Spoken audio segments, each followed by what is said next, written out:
How's it going, guys? Winter Kills here, and welcome back to a brand new week of Locals feature matches. You guys know how it goes around here. We are in round one, and we have Virtual World versus, as I'm recording this, I don't really know the exact name of this deck. I don't really know what to call it.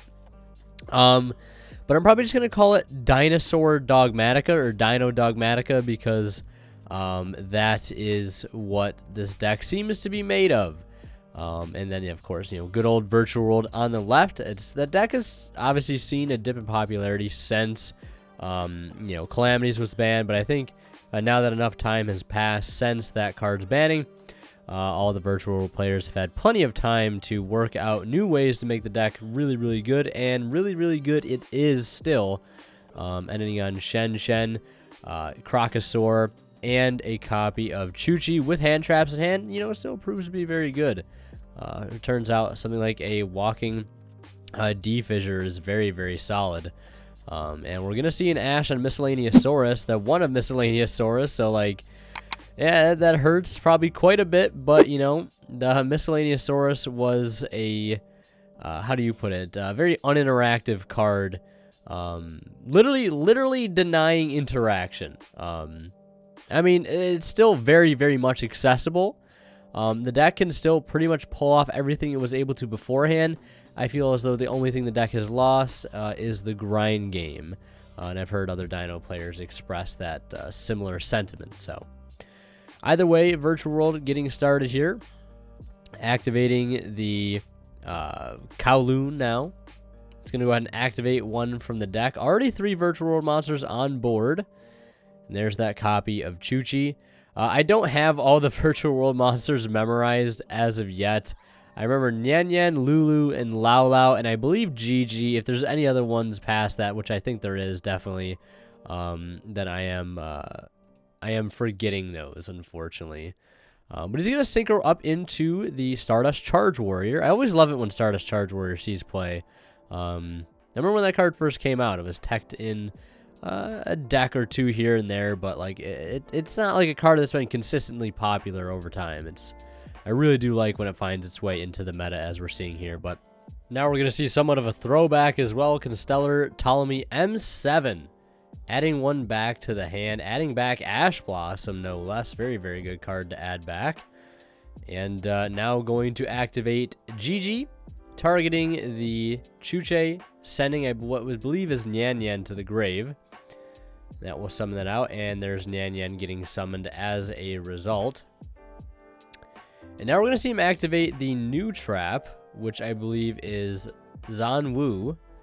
I hope I'm not butchering that, but I believe that just kind of acts like a Monster Reborn for Virtual World monsters.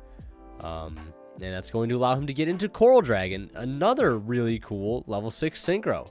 I'm especially fond of this one because I used to play it in Mermail many, many moons ago. Now we're going to synchro up with the Nyan and the Coral Dragon for Crocosaur, Ravenous Crocodragon, or whatever it's called. That'll get a draw off of that because he did use, you get the draw for the one non-tuner material that he used, and then the draw for Coral Dragon. So picking up 2 cards there mid-combo, you gotta love to see it. Very satisfying when you get to draw mid-combo in pretty much any deck.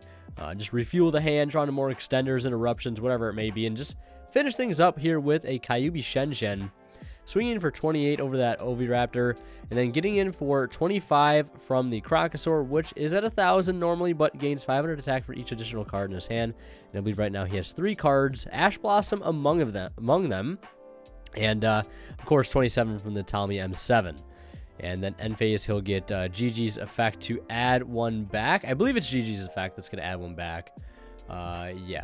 Add one Virtual Monster from your graveyard to your hand during the end phase. Yeah, it's going to add back the Lulu, of course. But yeah, our Dino player already accepting that he's not going to be able to get through that board. And we're into a Game 2 situation. And as always, if you guys haven't checked out ImperiumDuelist.com, please check them out at the link below. They sell all sorts of amazing TCG accessories, such as playmats, binders, deck boxes, sleeves, backpacks, and more. And you can get all of their stuff for 10% off using my discount code WinterKills10 off at checkout. that is down in the description. And if you guys are buying anything on TCG Player, my affiliate link is in the description as well. So if you guys shop and check out using that link, a small bit of the revenue from your purchase will go right back into the channel. And if you want to see early videos and other exclusive members-only content, consider becoming a channel member today by clicking the blue join button or at the link in the description. So we're going to see a Kowloon for Virtual World, and we're also going to see Desires too. Looks like Kowloon's setting up that Chuche. And we're also going to see a Kinglong get sent to the graveyard. And then going to attempt to summon Gigi now. I believe targeting what is a Lulu on his field. And sending off a Zanwu. I hope I'm pronouncing that one correct too. So Gigi gets summoned. And now we're going to see a Synchro 6. Probably going to go for Stardust Charge Warrior again. There it is. Good old Stardust Charge Warrior. Just pick up that nice little draw there. Now, banishing Kinglong to go ahead and add one to the hand. Add a Virtual World monster from deck to hand. He's going to go ahead and add Lily, I believe that is. I've also got EDO Pro pulled up with all the Virtual World card names. It makes it very easier when commentating. Especially since the preview I have to watch back while I do this is in 1/8 quality, so I get a smooth playback. For you guys, it's in a nice crisp 4K if you were unaware. Catching these duelists down bad in 4K. Only those that play Dragoon Turbo. No, I'm just kidding.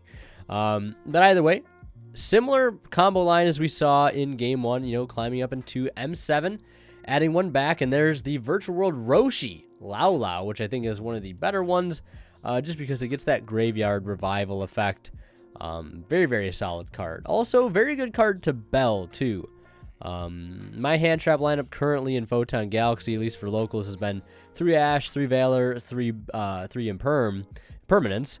But Ghost Bell is always very, very enticing.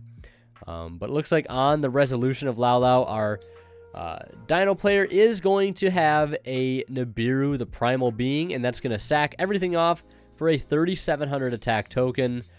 Never mind the defense, because I don't think it matters in this particular matchup here. So yeah, this is, I think, one of the better times to Nibiru. You know, I think Nibiruing any point before the M7, from what I've been told, is not the right play, is because they usually have quite a bit of follow-up. You know, letting them extend a little bit past the M7 is really warranted, because I don't believe Virtual World puts up any negates. They're just putting up lots of disruption in the form of removal and Chuche and Crocosaur, and then you also just have the generic floodgating brought on by Shen. So a lot of times holding the Nibiru for Virtual World to the very end is often warranted, and proves to work really, really well. So as you can see, he's still able to extend into a Wrap type, which is not the craziest card here. GG adding back Lulu, of course, but it will act as a DD Crow during his opponent's turn, so long as he has a wind monster in his grave. And, you know, playing Virtual World, we can just assume at this point that he does. Obviously, Stardust Charge Warrior being one of those cards currently in his grave. So he's got the Wrap type, 2,800 defense, and then however much, well, I know it tributed a GG, which had 1,600, and a Lao, which had 2,400. So that's already over 4,000 defense token. So really not much our Dino player is going to be able to do to get over that, unless he finds access to UCT. Card is still extremely powerful. If Dino were ever to need another hit, I would really want it to be the Conductor Tyrannno. That's probably just me being a little salty, but hey, if there was any other card in that strategy that I found that was just like extremely unfun and oppressive, it would be that card. And Zeus falls into the same category. You know, I'm not giving Virtual World any passes either. Zeus is a card that I hate currently in this format. It turns situations where you may be down in card advantage to you're already losing the game. Because, you know, a double or triple not once per chain board wipe is really, really good. Outing some of the best cards in the game, such as Red Eyes Dark Dragoon cards. Obviously, that can't be targeted or destroyed by card effects because you're just sending everything. Obviously, Dragoon could negate, but I'm just giving an example in terms of hard to outboss monsters, especially how easily accessible Zeus is. Yeah, that's the thing that makes it so incredibly infuriating, if you will. So yeah, either way, speaking of a really broken card, Nadir Servant activating, sending off Entis. So this is that Dogmatica engine coming in, hence why I put Ecclesia on the right side of the overlay to represent the Dino strategy, because they do have a Dogmatica engine in there. We didn't get to see any of it game 1. But all that matters is that we are seeing it now. And of course, we'll get the Entis pop now. He does have 2 set back row, so you know, you could go for one of those, but really the only active threat, at least on the board right now, I don't want to say the only active threat, but Chuche is a pretty good card to hit. Not only are you getting rid of an interruption, or at least forcing one out like we see here, but you're also getting rid of a potential point for him to be able to extend from next turn. Because the way Virtual World kind of works is like, it puts these cards on field to kind of act as like tethers to be able to extend off of, whether it's their normal summon and they're, you know, using all the cards in hand to go off it, or if it's a spell that they have up on their field, or if it's a face-up continuous trap like Chuchi, right? So he's removing that. So if you can clear the rest of the field and maybe put up some form of interruption, you know, it might be hard for our Virtual World to come back from this, but we're just going to see Ecclesia get summoned to the field while there is an extra deck monster on the field. And we're also going to see Fleur-de-Lis get summoned to the board as well. And that looks like it's going to negate Raptite, which is going to be pretty important, especially since he has Miscellaneous Source in hand, right? You don't want that card getting sniped out of the grave, because you're definitely going to need it for a point of extension like we're seeing here. But I believe we still know that, well, no, he added Ash back the last game, so we don't know that he has an Ash in hand currently, although it would be really, really good if he did. But Miscellaneous Source is going to banish just itself for a copy of Archosaur, and then he's going to use Archosaur's effect, going to destroy the Oviraptor, and that is going to search him double Evolution Pill. And just like that, he's got his Dino and non-Dino set up in the grave, so we're definitely going to see him put up a nice little board here, of course. I believe he is locked out of the extra deck because of Nadir's Servant. I mean, not that he really has anything to go into the extra deck for right now. Maybe a Link Karibo would be the only thing that I could see him possibly doing, but not really totally needed here. And of course, you know, Fleur-de-Lis and Ecclesia are both going to get a little boost here because of obviously Fleur-de-Lis' effect. And it looks like he's going to enter the battle phase, and when he does, he's going to see his opponent activate an Infinite Impermanence, which is the best time to use it, of course, because of Miscellaneous Source. And all of his Dino monsters can be affected by stuff in the battle phase, because Misk, again, only protects in the main phase. I believe that main phase that you activate Miscellaneous Source's effect from hand. So, and I believe they're just calculating the stats of the token, which again, it's over 4,000 defense, and with UCT being negated, he's not going to be able to actually clear the token. He will be able to clear the Raptite, no issue, with either Fleur-de-Lis or UCT. And looks like our Dino Dogmatica player is going to set one and pass turn. I mean, right now he basically just has a walking Book of Eclipse, and whatever that backer could be an Imperm, or it could possibly be a copy of Dogmatica Punishment. Wouldn't be very, very outlandish just to assume that's what it could be, obviously with the Dogmatica engine that is in this deck. But I don't know if he actually searched off of Ecclesia. And the reason why I don't think he searched is because maybe he already had the Fleur-de-Lis in hand, so we can assume that's why he didn't search, and maybe he's not on Dogmatica Punishment. I mean, Dogmatic Punishment seems like a pretty good card to play in here, but it would lock him out of the extra deck again. I don't know. Could work pretty well in here, but either way, we're going to see him normal summon, I believe normal summon Lulu, or Nyan Nyan. It looks like he's going to activate Lulu in hand, and he's going to attempt to book again. That would have been a really good spot to book a Moon. But another Infinite Impermanence for our Virtual World player, and that is going to basically allow him to just play freely here. is because that would be like the hardest interruption for him to get over. If that UCT goes through there, I'm pretty sure our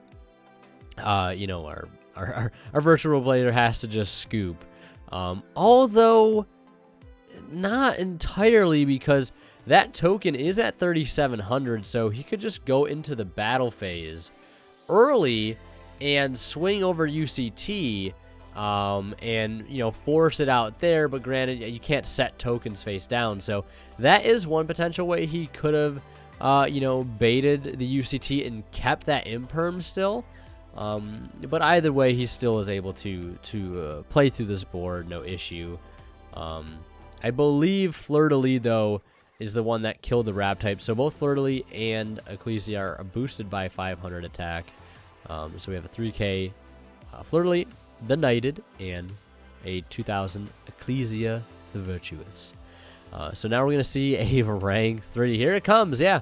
This is the gimmick, man, but it's a really, really good one. Fortune Tune, getting over the Archosaur, because an Ixies monster battled Smile. And, using the token to run right over the UCT. Downer Magician on top of Fortune Tune. And then on top of that, you got Big Boy Zeus. And it looks like Zeus is going to try to activate here. You will chain a Call by the Grave, so that's what that other set card was.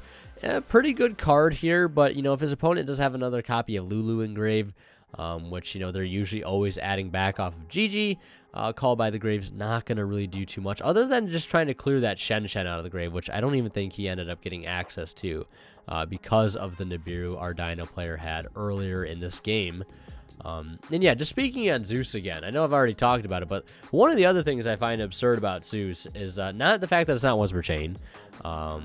It's the fact that it's worded so that if any Ixies monster battles, it's like actually kind of crazy. Doesn't even have to be like one of your Ixies monsters. Could be one of your opponent's Ixies monsters that battled. Like, if you attack a non-Ixies monster that you have into an Ixies monster your opponent has, and then you somehow make an Ixies monster later on, you get a Zeus because that Ixies monster battled. It should be worded if one of your Ixies monsters battled. I don't know. It's Zeus it's crazy, man. It's such a good card. And then we're gonna see King Long activate, adding 1, discarding the extra Pot of Desires he probably doesn't want to use at this point. And we're going to see a copy of Lily activate here, targeting the Chuche. And we'll see if he has a response. That he does. Psyframe Gamma and Driver both in the hand. Well, obviously you want the Gamma in hand, but the Driver in hand as well. That's extremely unfortunate.